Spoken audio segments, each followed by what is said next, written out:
What is up? Welcome to another episode of the Uncomfortable Podcast. I'm your host, Jake Allen. With me today is Antonio Vaglica. He is the founder of ConsistencyWins. He also is the host of the ConsistencyWins podcast. And I'm stoked to be diving in with some uncomfortable conversations with him today. Antonio, how you doing? I'm doing amazing, man. Thanks for having me here. I like to say, if I was any better, I'd be illegal. It'd be illegal. Yeah, it's life is good, man, and it feels good to hear the Consistency Wins podcast because we just changed it from the Learn Lead podcast to the Consistency Wins podcast. Right. I saw that. I was actually literally just before we got on here a little bit ago, I was looking at all that and listening to that episode.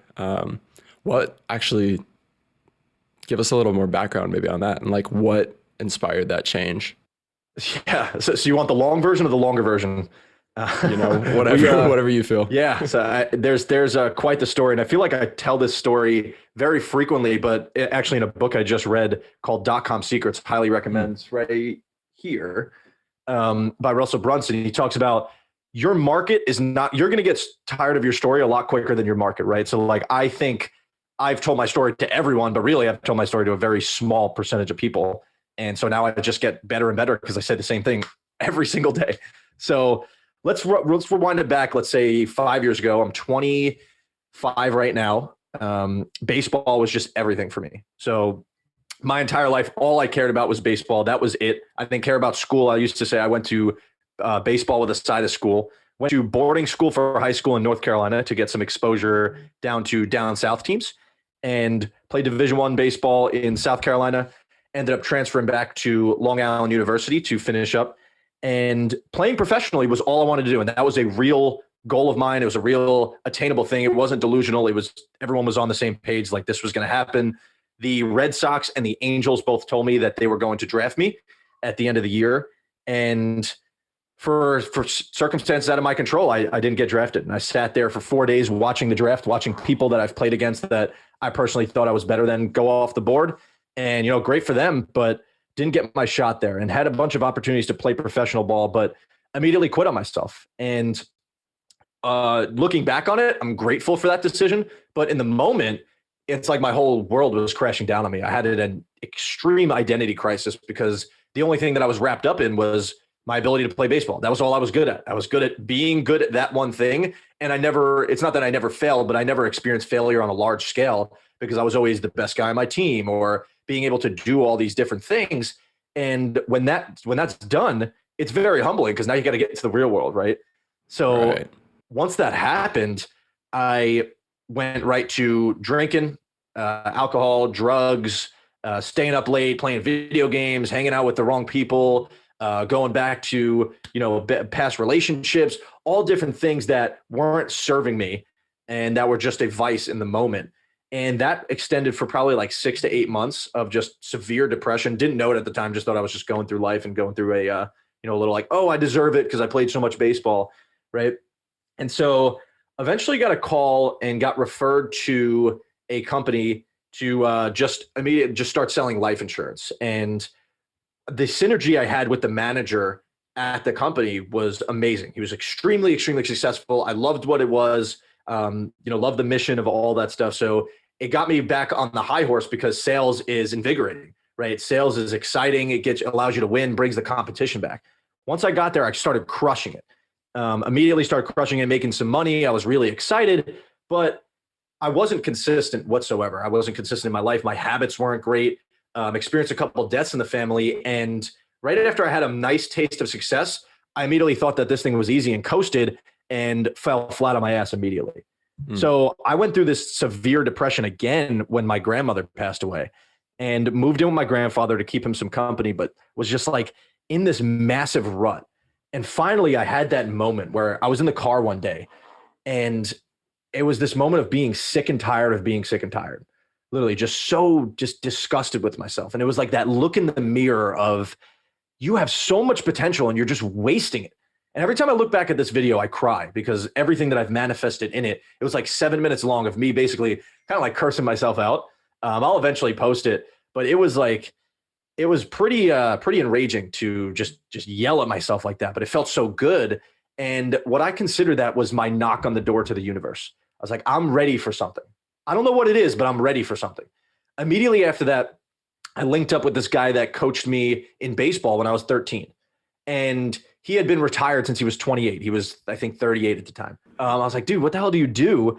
And he just taught me the importance of personal development, because none of the money making stuff matters until you get personally developed, right? Once you have the mindset, then money is just going to come in abundance anyway. So got back on the high horse of reading. Sorry for the sound of the dings. Got back into personal development, getting into good habits, all those things that were serving me, and was back on the high horse.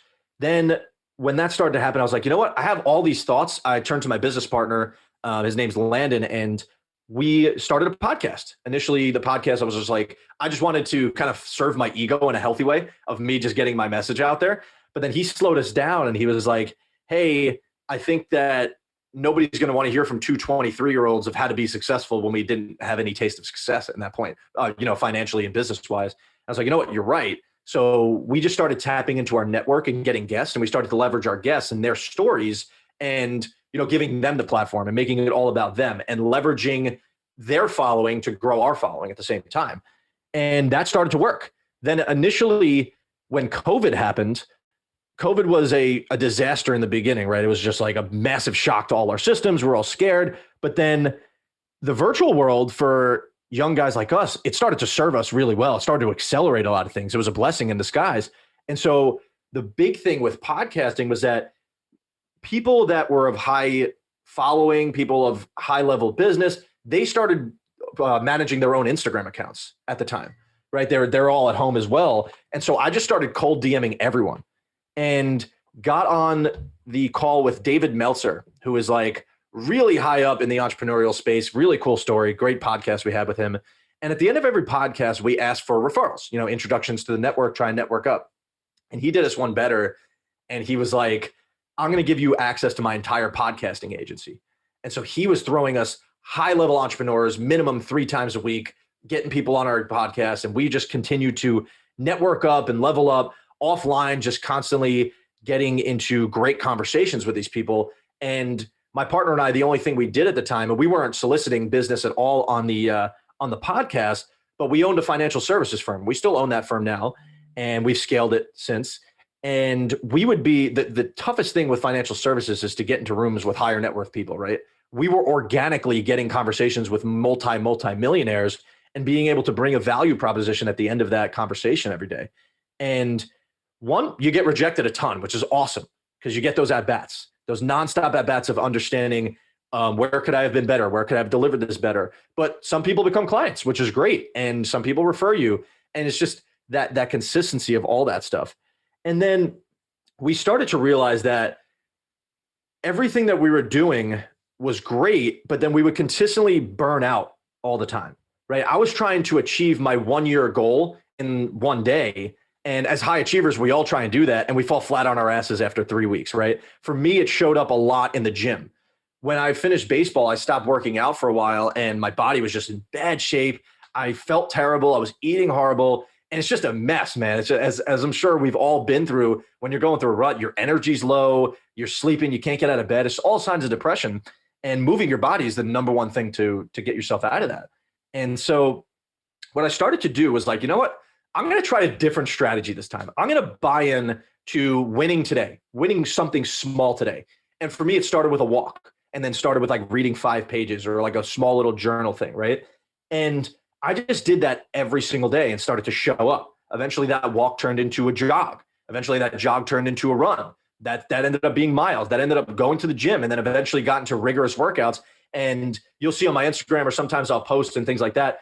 My shift of what my body looked like from 2 years ago to what it is now is like insane. It's crazy. And all it was not from doing anything like out of the ordinary, just doing something every day. And so what I started to realize was like, I started to say it was like consistency wins. And my partner was like, yo, like consistency wins. And then I started posting it and people were like, yo, consistency wins. And so I started to realize we were onto something, immediately trademarked it. We started building a community. Initially, my goal with that was just to find people who were as fucked up as I was. And what I mean by that was just people that really want to maximize their potential in life and how to create a system around that.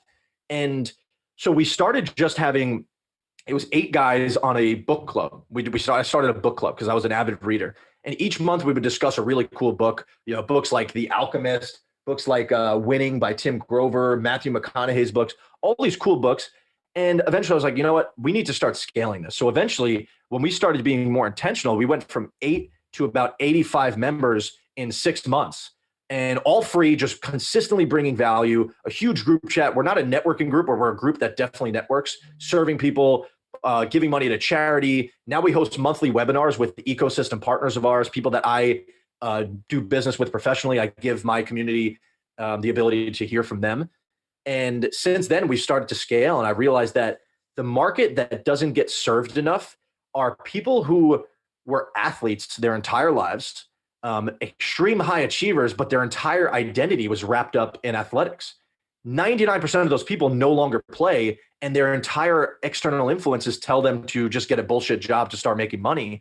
But really, they have the work ethic and the discipline for sales, for entrepreneurship, for business ownership. So we want to provide them that community and those action steps to stay consistent and create those wins in perpetuity. I apologize for the long-winded answer. Dude, no, that was awesome. That was great. There's so much to unpack there. Yeah, let's do it. Just, I guess, working backwards here. So like what you just talked about in the end there, I mean, I even think for myself, like I wasn't in a lot of traditional sports growing up. I played football for 1 year in high school. But for about 5 years, many people don't like expect this when they see me, but I actually did competitive shotgun shooting for like 5 years. And wow, that taught me so much. Like there's so much that I still take from that today. And like the skills that I learned through doing that, and just like, it's a lot like golf. There's so much like mental side of it. And so just like the mental resilience and strength that that gave me is something I carry today. And I think if like we're able to take these athletes that are building all these skills, like we just see the surface level skill, like, oh, he's good at playing baseball. He's good at, this or that. We see that surface level skill, but what I think often we like fail to miss is all those other skills that are being built, up under that. That can be translated, like you said, into sales, into all different aspects of life. And if we're able to take that and nurture that and then help these athletes move into that, I think it can be so powerful. So like, what would you say is like the best way to go about doing that? So what we've created was a system, as opposed to, there's a really good book. I don't think I have it here, but I'm sure everyone probably on your podcast heard about it. It's called Atomic Habits. That's right behind me. One of the best books to ever read. Right behind me. It's one of the best books to go back to every time. And he talks about the importance of creating a system over goals, right? Goals are something that are finite, that, I won't be happy until I hit my goal, or once I hit my goal, then I'll do this. And it's just a number that, you're eventually going to hit. And what are you going to do? Dude, like you just don't experience the fulfillment that you thought the goal would provide. Right.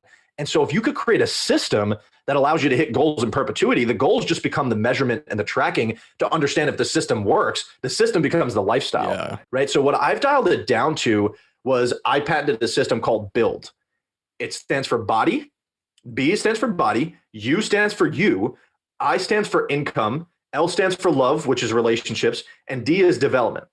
If I can nail it down to doing something for each of those categories every day in the micro, small, little, consistent daily habits, over time, I know I'm pushing the needle forward. My emotions during the day don't matter. So if I feel tired, if I feel good, if I feel bad, it doesn't matter, because if those things get done, I'm pushing the needle forward. I know if I look back 6 months, everything's going to get crushed, right? So like you go for body, and it doesn't have to be this like crazy workout. Go for a walk. You got to do something to move your body. And the reason why I keep it at the top is because it's the most important thing. The first thing that you were born into in this world was your body, right? You took your brain a long time to develop it. You had your body, you had the skin, you had these muscles and all these different things and these motor functions. You have to use them or you lose them. It's that simple. So it could be yoga, could be just movement anyway, could be rigorous workouts, whatever you want it to be. Got to do something for your body. It's a non-negotiable every single day. Then there's you. What is it that you wanted to do today, right? What is it that Jake non-negotiably needed to do today? Right? What for you, if you don't mind me asking, what's your thing that you genuinely like that might not produce business income or anything like that, but what is it that you like to do? I mean, honestly, like this podcast and working on Into the Uncomfortable right now, it doesn't make me any income. I make $0 off of it, but I love doing it. And yeah, I mean, it fills me up so much so that I can go and do those other things that do help make me income. Exactly. So Love it. Love it. Thanks for sharing that, man. And yeah, for me, it's creating content or even going for a walk with my dog. Things that I like to do, those are non-negotiable as well, because that leads to fulfillment over time. right. I stands for income, right? What am I doing in the micro to make sure that my income is where it needs to be, right? I'm still looking at the macro, like what is it that needs to get done? But if you dial it down to the micro, you don't think that the goal is so daunting because you just have one little task, right? It's like, okay, I got to make 10 phone calls today, or I have to close this amount of deals, or I have to make this amount of content to generate this much engagement. Whatever that looks like, that's something that you got to do to push the needle forward for sure with business development. L stands for love. For me, that was in my relationships, it was non-negotiable for a long time that I would text 3 new people a day what their relationship to me meant. So just a quick, like, hey, just want to let you know I extremely value our relationship and how much I love you. That goes such a long way. It's such a pattern interrupt in people's days, especially if you customize it. And if you do it with a video or a voice note, even further. And over time, those people are going to be hungry to serve community, serve yourself. So it's inherently, quote unquote, a selfish thing to do, but you start being selfless and then you become, you start being selfish and then you eventually become selfless, right? You serve all the things that you need for yourself, fill up your glass, and then eventually you're able to fill into others at the same time. And then D is personal development, right? For me, non-negotiables are reading, meditation. I hate meditation. That's why I do it, right? I struggle sitting with myself, which is why I lean into it. All different things in the personal development space. It doesn't have to be this corny thing, but what are you doing to feed your brain and update that software? Yeah. I think my favorite thing you actually just said was in the L, the love, because I think most people, when they hear love, they're immediately going to go to like a romantic partner. But I love that you break it down and how it's so much more than that. It's nurturing your whole community and building those relationships like of people around you and how crucial that is. And so I guess like how has community really, like you touched on it a little bit, but like how has community really impacted you and helped you, especially as you were like, going through really hard times? How has that helped you get to where you are now? Yeah, so it allows you to, and that's a great question. It allows you to really lean on people for accountability, right?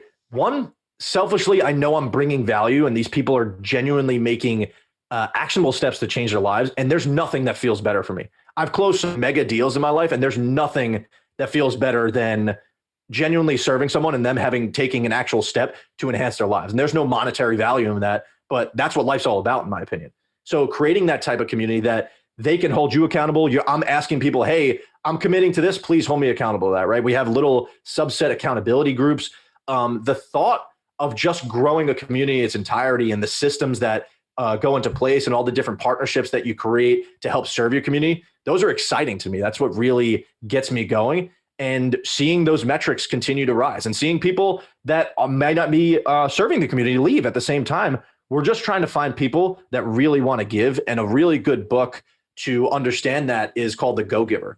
So what we've been doing is creating a community of walking brand ambassadors, so that nonstop for 3 years, all we've doing was been serving everyone free, serving, to now people are asking us, how can we serve you, right? How can we give back in return? Eventually, when business starts to come out of that, which it definitely is, we're hosting our first retreat, we're becoming a paid subscription service, all that stuff. You don't have to sell anybody into anything. This is just an easy conversion and people are ready to serve your community. Right on. Absolutely.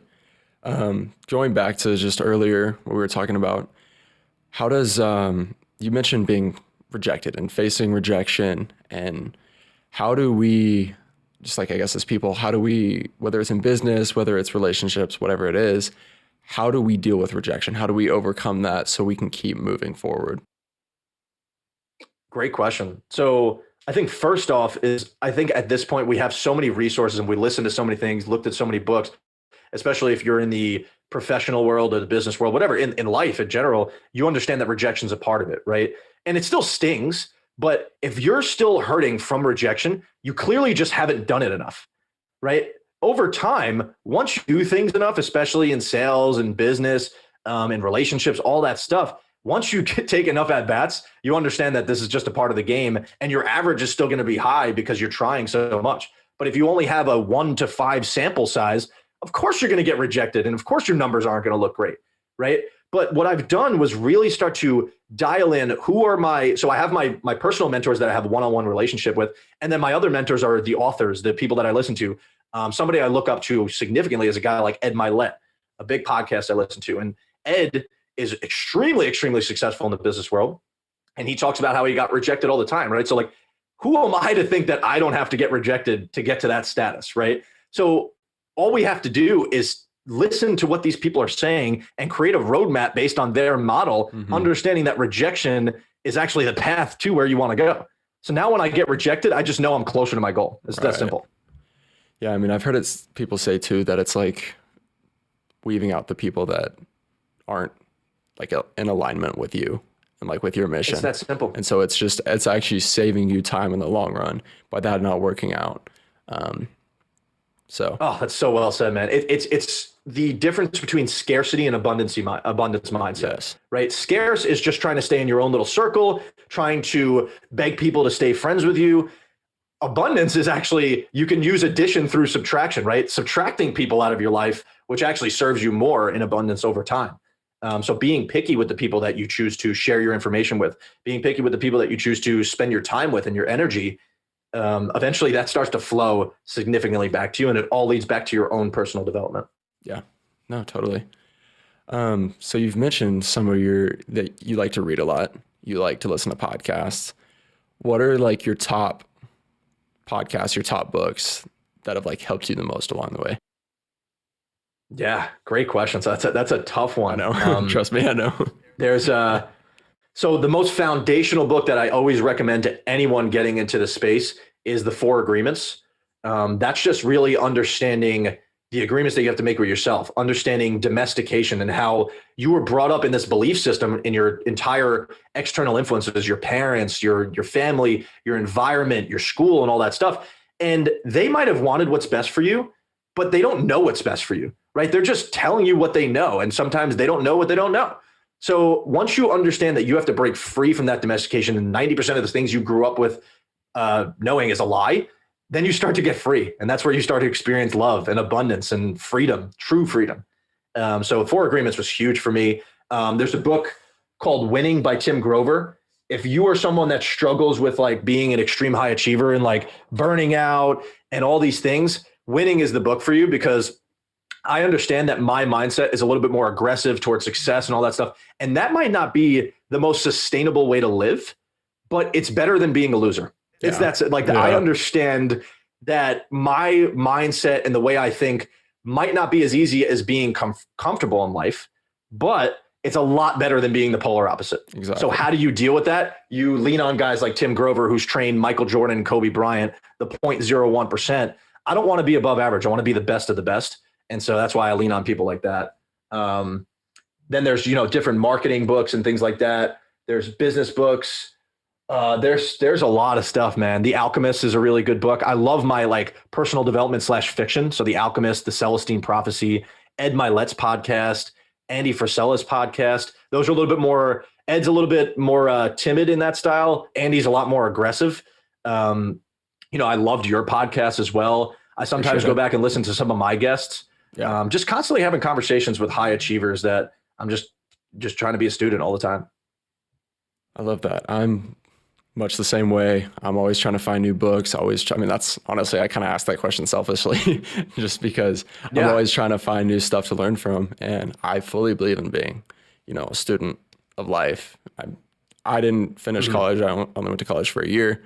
But that's not because I don't love learning. It's because I didn't love the system. So I think if we can always be, couldn't agree more. Yeah, if we can always be pouring into ourselves. I also see green lights on your shelf there. Yes, sir. Have you heard the audiobook? Have you heard the audiobook? I haven't. Unfortunately, I heard it's so good. I'm going to have to listen to it in audio. Because he reads it. And, dude, it's just incredible. Yep. But anyways, that was the coolest thing that we've done. One of the coolest things that we've done is how I told you that we have those monthly webinars with my ecosystem partners, right? Mm-hmm. Every quarter, we have the author of like a world-renowned book. We have them come on and do a webinar, and I do a Q&A with them for our whole group. We read their book. So we're serving them by buying, 50 to 80 books for them. And they're serving us by giving us an hour of their time to do a webinar. And it's been so cool. We've had guys like Bob Berg, on the thing with who's the author of The Go Giver. Yeah. We have a guy, Rene Rodriguez, who I've been looking to extremely. We got Ed Milet possibly coming on. So really, really big guys. And I'm super excited for it. Dude, that's awesome. That's incredible. Is that something like anyone can join, or is it like as of now, it's completely free. Yeah. How do people? So if you're listening to this and you yourself, Jake, more than welcome to have you guys on. We'll have the Eventbrite stuff up real soon. At the end of this month, being April, we have one of my nutritionists coming on, and he's talking about the myths and the pros and cons of all different foods and all that stuff. It's going to be an extremely educational thing. And then the month after, we have our book webinar, which is going to be exciting.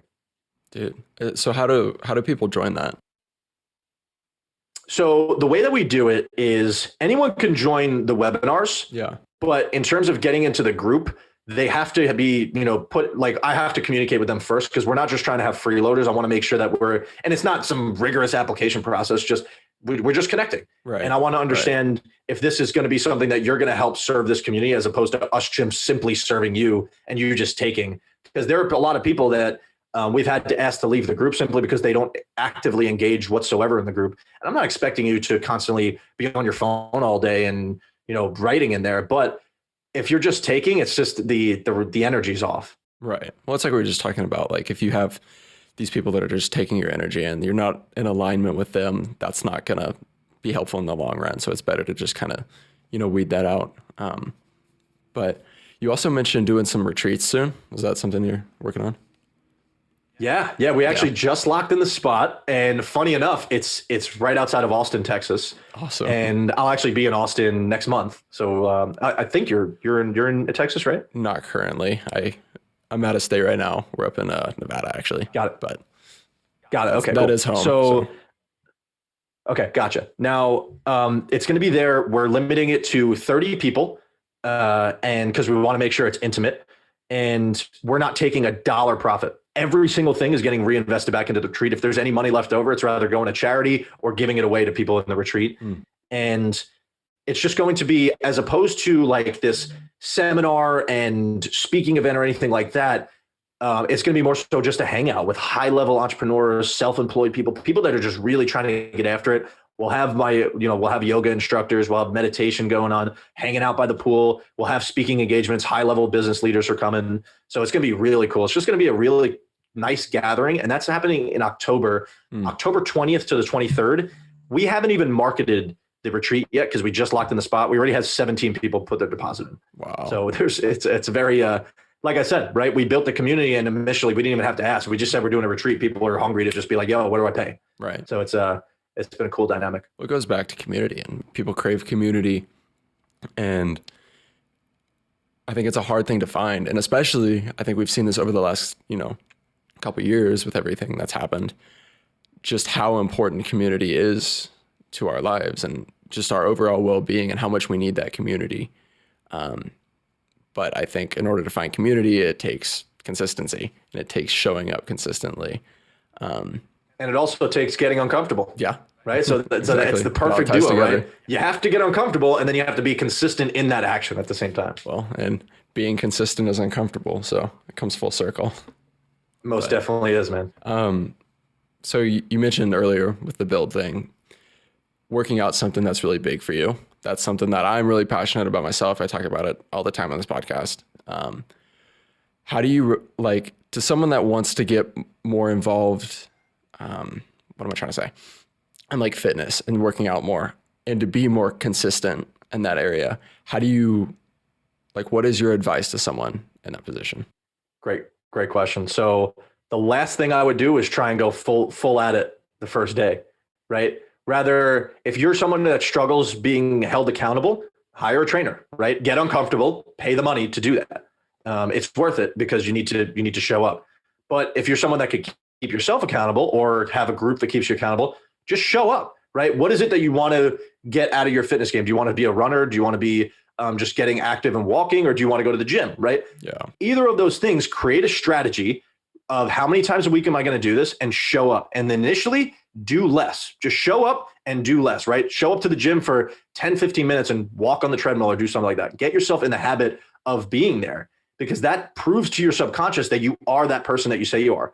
So you're no longer saying, I want to start lifting weights. Start to shift the identity towards I'm a weightlifter, right? For example, and this is, I'm stealing this all from Atomic Habits, right?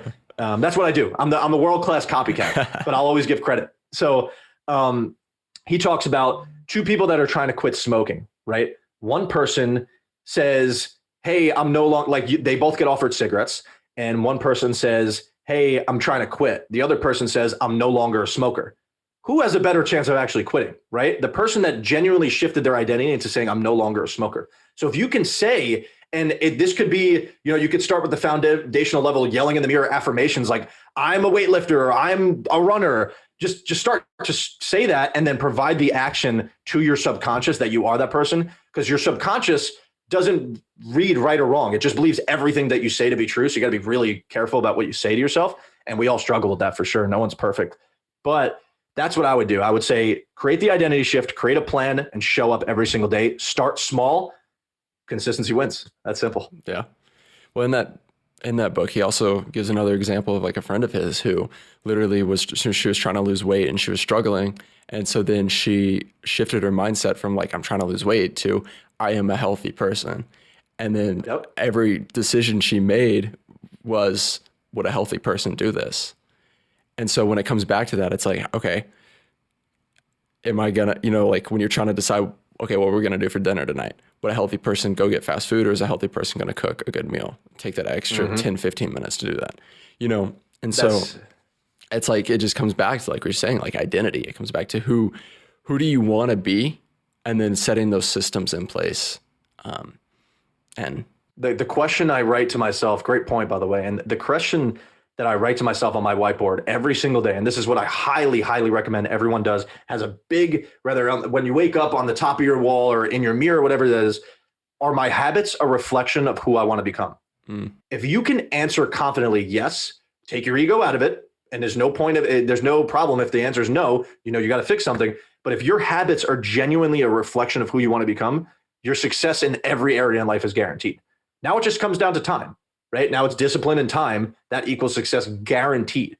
You just have to have a little bit longer term of a mindset because of the fact that you're buying into small wins. You're not winning grand every day, but if your habits are of a reflection, I know I talk fast, I'm sorry. You're good. If your habits are a reflection of who you want to become, you can't lose. You genuinely can't lose. Exactly. And I think the flip side of it too, though, is if you're, consistently doing things you shouldn't be doing and you're consistently wasting time. Compounds the same way. Exactly. And so it's all in, I love that question because it really causes you to reflect on like, how am I spending each second of the day? And it doesn't mean you have to spend every single second going and hustling nonstop. I don't think that's necessarily healthy either. But I think it comes back to like, where am I putting my time? Where am I building these habits?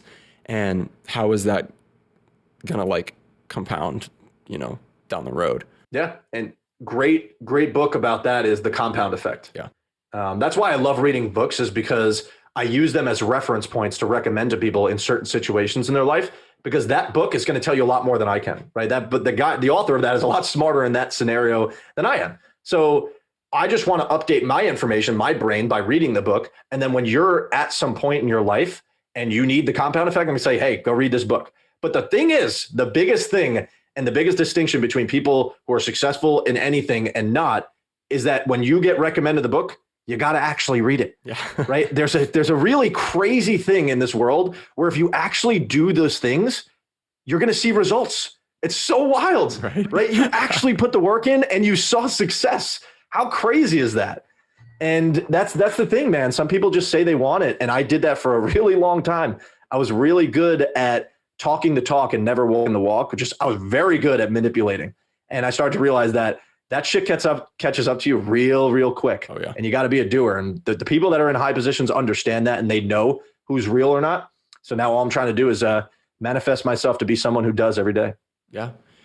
I mean, the reality is like when we break it down, it's so simple. Like it's literally just showing up every day and putting in that work. And we make it so much more complicated in our minds. But I think the reality is it's simple, but it's not easy. And so because it's not easy, that's why so many people don't do it. Because you want to get, super in shape. It's not that hard, or it's not that complicated. You just show up every day and you put in the work. but it's not easy to show up every day. And it's going to require some sacrifice, and it's going to require getting uncomfortable in order to be consistent with it. And so I think, and I stick to, sorry, no, I apologize. No, you go. You're good. No, you finish. I insist. That was pretty much finish. it. I was pretty much just trailing off after that. Well, and so like I commit to being minimum 80% consistent, right? If you're 100% consistent, your lifestyle is not sustainable. And unless you're making a mega business out of this and making bajillions of dollars, or that's your level of fulfillment of being on all the time, then good for you. But like, I still like eating ice cream, right? Like that's just something that I'll never not want to do, right? I like dessert and all that stuff. That's not to say I'm going to eat it every single day, but if I'm 80 right now, I'm like 90% consistent. That's good for me. If I'm 90% consistent, if you're consistent more times than not, at the end of the day, you're going to win, right? It's guaranteed. It's just logic, math, and science. There's no emotions involved in this stuff. So yeah, to your point, man, that's all you got to do. But keep in mind, you want to make sure you're making the distinction between being busy and being productive. Because I was busy for a long time, but I was busy on shit that didn't really move the needle forward. I thought it did, but it was a lot of non-revenue generating activity or non-help serving my body or whatever that is, didn't serve the build system. I turned it into productivity. I started to worry more about my focus as opposed to my time. If you're managing your focus outside of your time, you get things done a lot more quickly, a lot more optimally. You take the phone away, right? Let's say you have a project. Most people, if they have 12 hours to complete a project, they'll do it in 11 and a half, right? Yeah. If you take your phone out, you can genuinely get it done in maybe 2-3 hours, right? It's just that we procrastinate because we think we have time. But the reality is you don't have time. Exactly. You've read The One Thing, right? By Gary Keller. I actually haven't. But I've been recommended that book, and that's on the list for sure. I would definitely add that to your list. I try to reread it every year. But in that book, he has a quote that says, busyness does not necessarily take care of business. And so you can be busy all day long, and I'm sure we've all had days like this where we feel like we've been going nonstop all day, but then we get to the end of the day and we're like, what did I even do? Like, what even got done today? Mm-hmm. And that's a horrible feeling, and it's one we obviously want to avoid. But yeah, it just comes down to like, that's why I'm big on talking about like, what is like one actionable step you can take today? Like, what is one thing you can do today? Yeah. And that's essentially the premise of that book. Yeah. And that's, it's a huge thing because everyone like listens to all these things and you read the books, but like, what action are you going to take? And sometimes you're overwhelmed because there's so many actions to take, right? Yeah. But if you could just find one little minute thing, work on that, and then stack those habits, right? Do that for 2-3 weeks until you understand that you no longer need to, write it down or be intentional about it because it's just a part of your subconscious now. Right. Then stack another habit. I have a habit tracker on my refrigerator. It's a habit tracker that I just bought from Amazon. It's like a chore planner where like the parents put for their kids to cross off their chores. Now I'm a guy that works in checklists. I understand that I need small wins to feed my ego. And we all have an ego, whether you like, we're never dropped. I'm not becoming a monk as much as I would like to be. I'm not. So in order to serve my ego in a healthy way, I need to consistently be winning, right? So I like checking off boxes. So for me, getting a minimum of my workout in, getting a gallon of water, doing my reading, my journaling, all that stuff, I can probably do without having it on my habit tracker at this point. Right. I have it on there anyway because I like crossing it out. But then eventually you start to add new habits that no longer are things that you need to put on there that you need to see every day. Like right now, my dog is on antibiotics. I wrote it down because I will forget. Honestly, it's like, hey, that needs to get done, right? That's a very urgent thing that needs to get checked off every day. And I take the emotions out of it. Sometimes, though, I struggle with bringing intentionality to it because I think of it like a robot. So you still want to bring your authentic self and your love to each conversation at the same time. And then another thing I implemented in my day was a small amount of reflection at the end, going over how were my meetings, how did I feel during all this stuff. I was just constantly running from day to day. And you're just like, what am I doing it for? At the end of the day, what are you doing it for? Because like it's once you make enough money, it doesn't matter, right? Where are your intentions? What is it that you want to do with that money, or what does that look like? That's kind of the mindset I've shifted towards. Yeah, no, totally. And kind of what you're saying there, like about needing to write it down and having that written down. Literally, so our sink in our apartment there was something with the drain was broken, whatever it's called, cracked. I don't know, sink anatomy, but whatever, it was cracked. And All I had to do literally was go onto like our apartment website or whatever and just submit a work order to get it fixed. That was it. That's all I had to do. That took me about a month to get done just because I wouldn't write it down. Yep. I wouldn't get it done. And so, yeah, just that simple practice, even the things that, like maybe you don't need to write them down anymore. I think still writing them down does help because it still helps continue to like stack upon that habit and reinforce that habit so that even when, tragedy happens, something bad happens in your life and you find yourself back in that rut and in a tough place, you still have that really solid foundation of that habit in place. Love that. So well said. And that's exactly what it's designed for, right? For me, if it's not written down, it doesn't happen, right? If it's not on my calendar, or if it's not on my checklist, it's just not happening. Which is it's a detriment sometimes, but I understand myself and I know that's kind of what I need. And I think in a couple more years of consistency, I'll be able to just free flow. And I've been urged by some of my coaches and stuff to sometimes be bad, let myself not be on my habits and stuff. And that serves me maybe a couple times a month, just doing whatever the hell I want, maybe on a Sunday or whatever it looks like.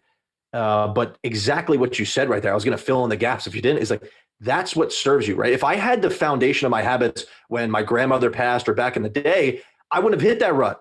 I would have just understood that the work still needs to get done no matter what. I can still grieve, right? I can still be sad and all the things, but like that doesn't mean work doesn't need to be done, right? And if you can't do it, delegate it. But whatever that looks like, I'm assuming that there's a lot of people that are in business for themselves on listening to this podcast. So I always take a business approach to that stuff. No one cares as much as you do. So if you own your own business, nobody cares, no matter how much you pay them, as much as you do. So the work's got to get done, and it's got to get done the way you want it until you can trust someone to do it. And then you move on and then you do more work. It's never ending. Well, the hard truth, that we don't want to hear, but the reality is life goes on. So even when our life feels like it's in shambles and everything sucks and it's all falling apart around us, the electric companies don't care that, you know what I mean? We still got bills to pay.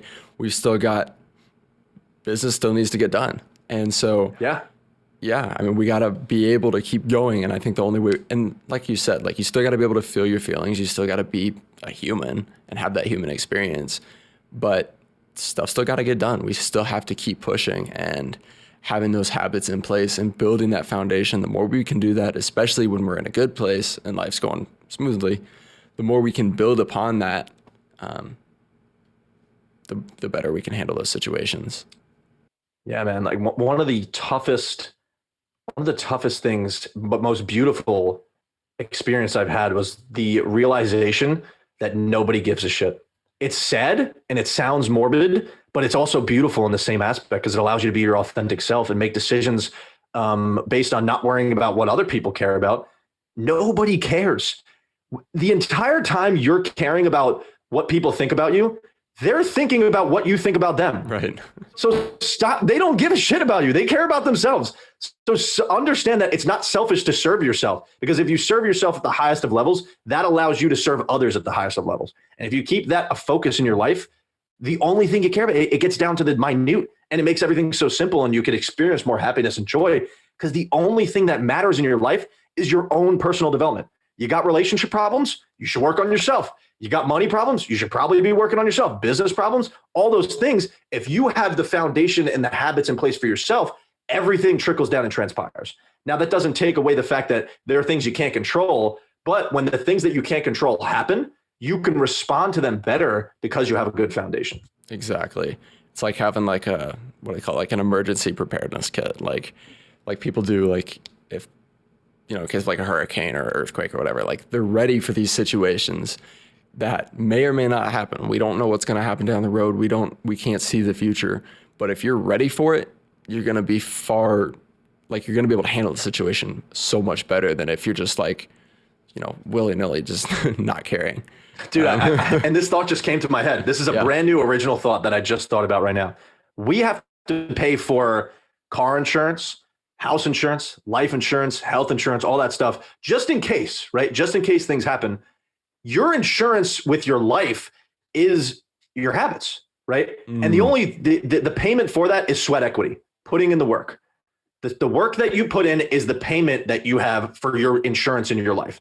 And that's a lot more important than paying for all the other insurances that actually cost monetary value, because your life, your body, your mindset, your temple, your mind, like everything that goes on up here, all those things matter most. That's at the end of the day. And, sometimes I feel like people know what I'm thinking, but they don't. And at the end of the day, nobody cares.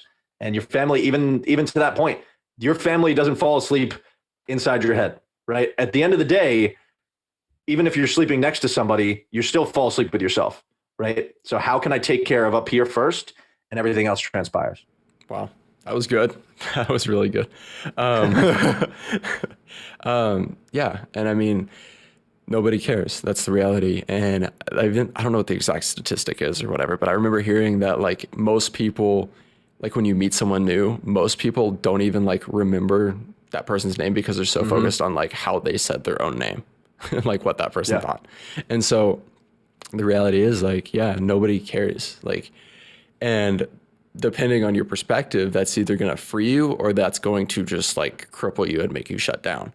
And like you can either view that as like, oh, nobody cares, nothing matters, or you can view that as nobody cares. Like I can do whatever I want. Like what matters the most is like what I'm, putting in. And at the end of the day, and that's what I've always said, like with Anything Uncomfortable here, is that I love that I'm able to provide a resource for people and help people, and people send me messages saying like, hey, this is like really inspiring and helping me right now. But at the end of the day, this helps me probably more than anybody, because being able to show up consistently and being able to, have conversations like this one, and this is helping me so much.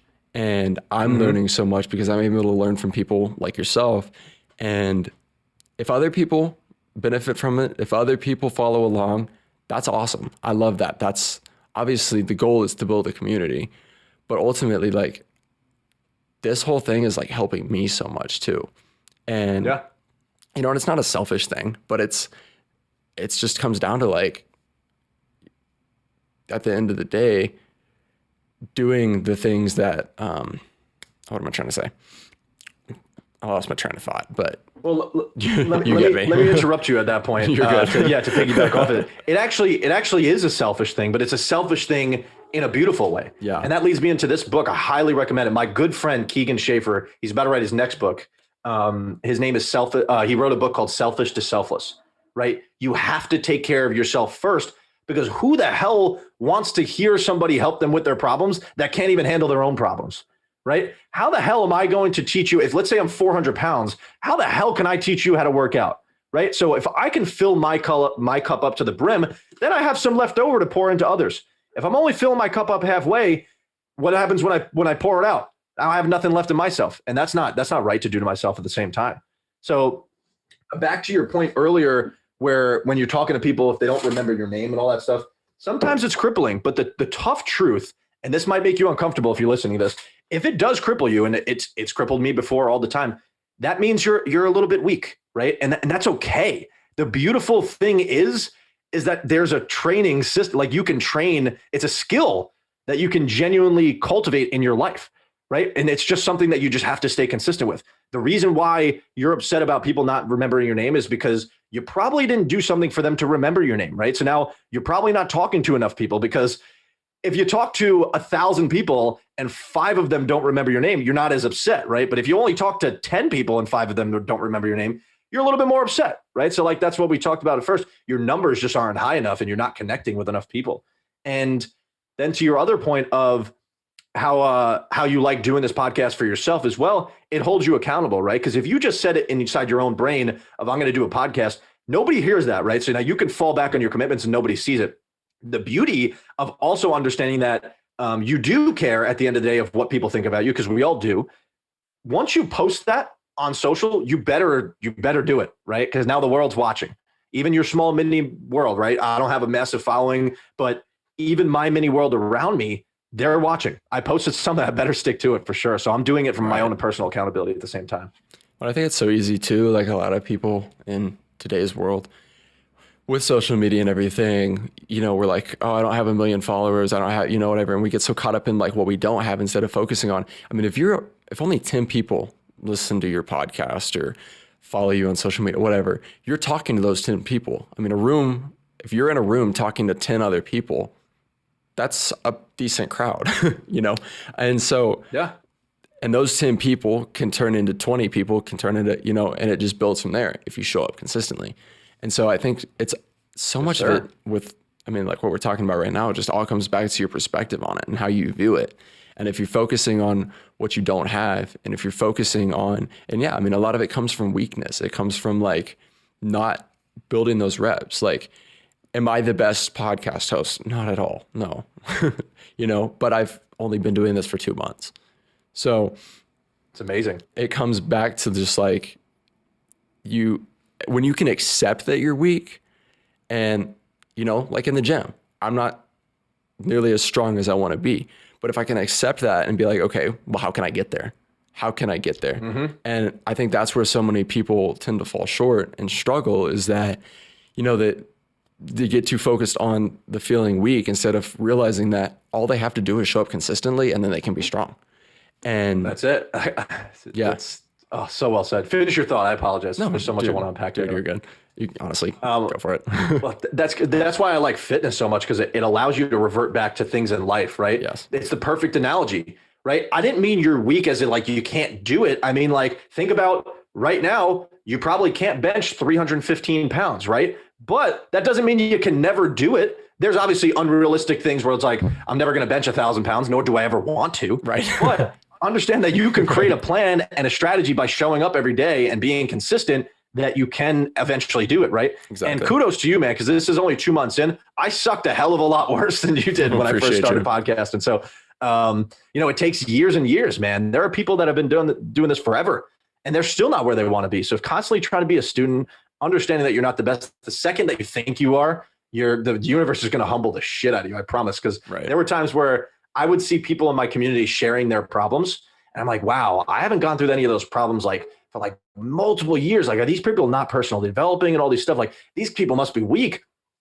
And sometimes that is the truth. But I started to say that, and immediately I started to experience problems at an abundant rate. Right. When I first moved to Miami, I moved to Miami like 3 months ago, and I love it. Best thing I've ever done. I'm initially from New York, and that transition was not easy. I got scammed by the moving company. I had to sleep on a floor for like my first month here. It was brutal. But I was still super grateful to just be here, have the sun. It was like 10 degrees back home. It's like 80 here.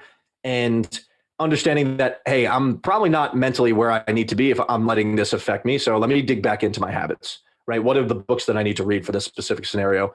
Who are the people that I need to talk to? So creating your team, and your team can consist of books, podcasts, actual physical mentors, all these different things to revert back to when you need it, but still consistently working on it at the same time. That's what you need.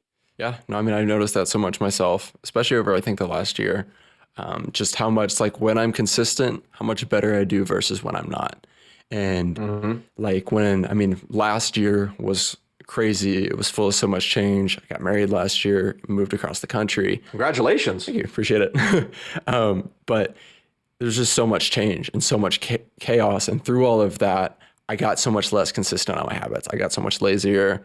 And through that really led to my mental health declining a lot.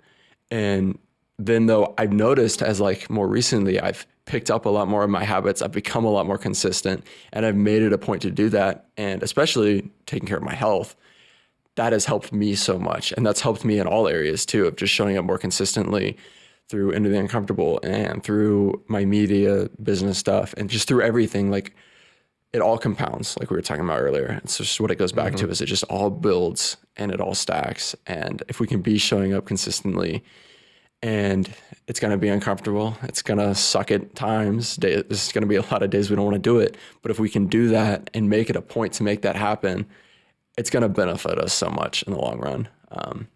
It's like the saying that says I love that, man. What is it? Easy choice is hard life. Hard choice is easy life. But anyways, yeah. So that leads me to, sorry, no, did you have a question? No, go for it.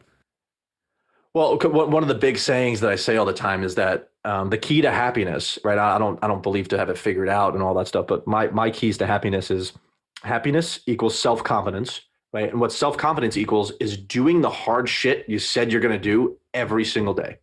Because now you provide that evidence to your subconscious that you are that person, right? So if I want to be where I want to be and I put that work in, I understand that I'm on the proper trajectory and I know I'm going to head there. right? And being consistent more times than not allows you to give yourself grace so you don't fall off the wheel when you don't complete those habits, right? For example, I went to South Carolina this week because I was scoping out some retreat spots. So I was looking at South Carolina, looking at Texas, all these places. And I didn't work out for like 3 days. I ate dessert every single day. I felt like shit. And I thought that all my progress was lost. And while some of it actually, like physically, I feel it, I could see it. I'm like, all right, I just know I got to get back on my habits because this is a lifestyle. This is a journey. I'm not competing for anything. I'm not looking to be Mr. Olympia. I don't make money from being fit, so I don't give a shit. I know that I'm just looking to be healthy. So what can I do? Of course, I was a little upset. I journaled about it. I was a little pissed off at myself, all that stuff. But what can I lean back into? The only thing I could was just get back into it. Right. And that's it. Just get back into it, get back on it, and give yourself some grace and keep moving forward. Absolutely. And I mean, I think if you don't, that's what leads to feeling all burnout. That's what leads to, honestly, a worse position. You know, if you're just being so hard on yourself and you're not giving yourself that grace. I mean, I literally specifically take usually Sundays every week where that's my rest day. I don't work out that day. Mm-hmm. I usually try to do as little work that day as possible. And I just hang out with my wife. We, go out and do whatever. And that's the day that, maybe I'll eat a little worse that day. And I just enjoy that day. But then every other day of the week, it's all about being as consistent as possible. And I think it goes back to the 80-20, if you're showing up as often as you can and as consistent as you can, that's what's important. And allowing yourself to still be a human and still enjoy like things in life, I think is, I think that's important. Yeah, it's about finding that happy medium, but understanding that like, don't lie to yourself and I'm not talking to you, I'm talking to just people in general. Yeah. Like, don't, because I've done this way so many times. Like, don't lie to yourself and say that. Like, sometimes we'll feel like we've been consistent for a couple of weeks or so, and then we'll like dive back into a bad habit and be like, oh, I deserve it because I've been doing well. Like, don't lie. Like, you got to do it for a long time, man. It's right. Not like, I agree, because I do the same thing on Sundays. Like, let yourself, like, you need those days, especially you're married. Like, your relationship needs that. You need to veg out sometimes. You need to lay out on the couch and do nothing. And that serves you. That's actually actively healing your body. But a lot of people lie to themselves and be like, oh, I could do this because I deserve it. They end up doing it every single day because I'm putting the work in.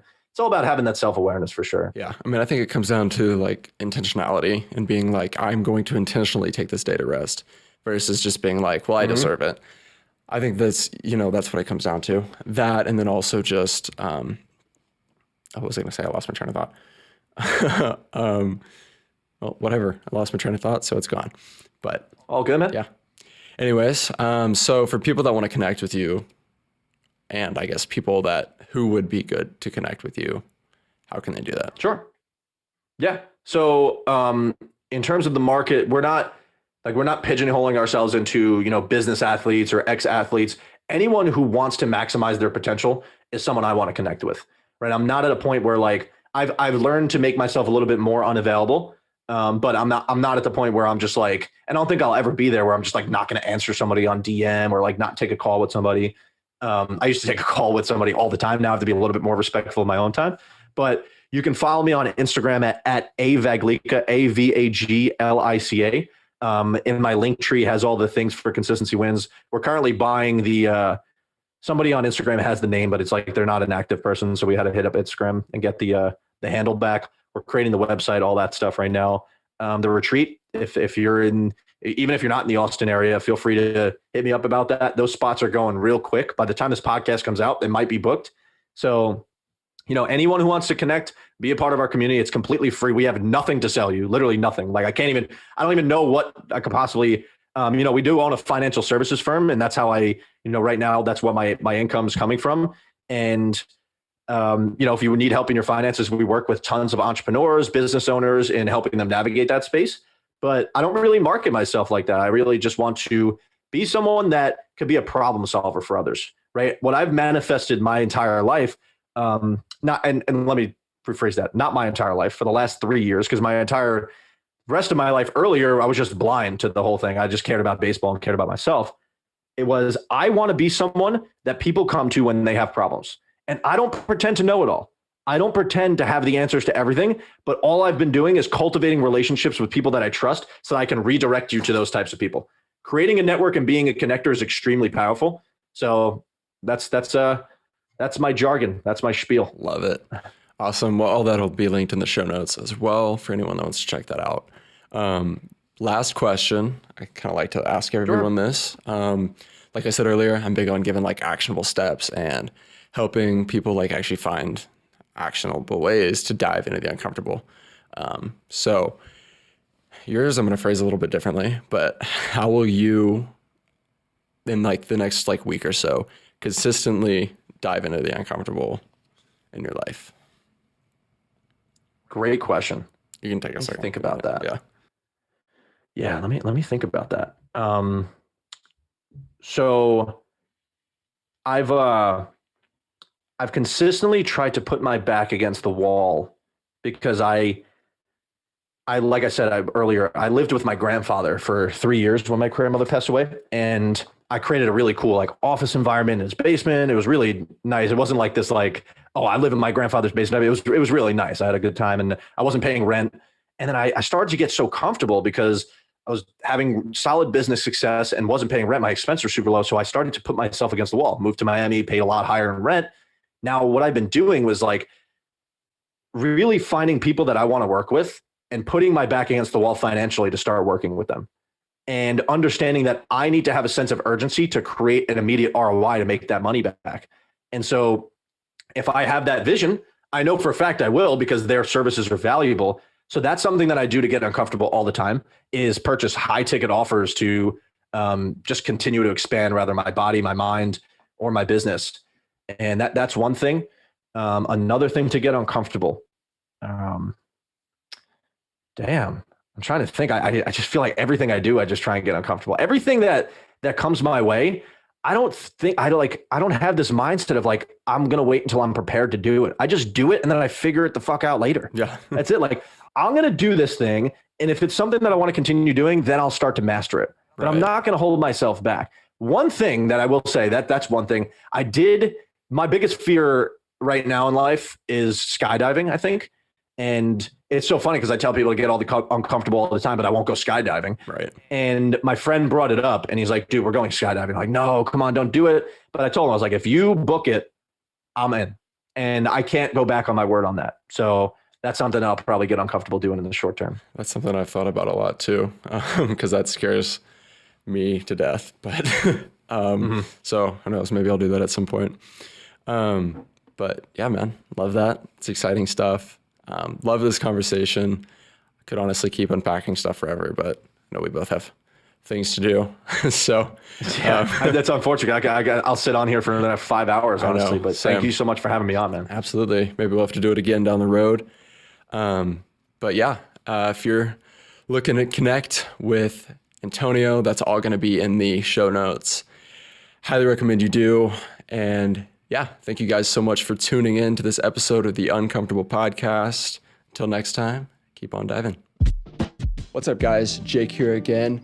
Just wanted to thank you real quick for listening to this episode of the Uncomfortable Podcast. If you enjoyed this episode, I ask that you would please go leave us a rating or review wherever you're listening to this. Really helps us out, really helps us tell more people about the uncomfortable and to help more people live fulfilled lives. So if you could go take 2 seconds to go do that, that would mean the world. Now go take one actionable step towards your dreams today and to apply what you heard here on this episode. You got this. I'm rooting for you as always. And once again, thank you so much for listening to the Uncomfortable Podcast. Catch you in the next one. Take yourself out your comfort zone. If you want to be ordinary, you ain't even got to listen to me. Comfort is overrated. We've got to get comfortable with being uncomfortable.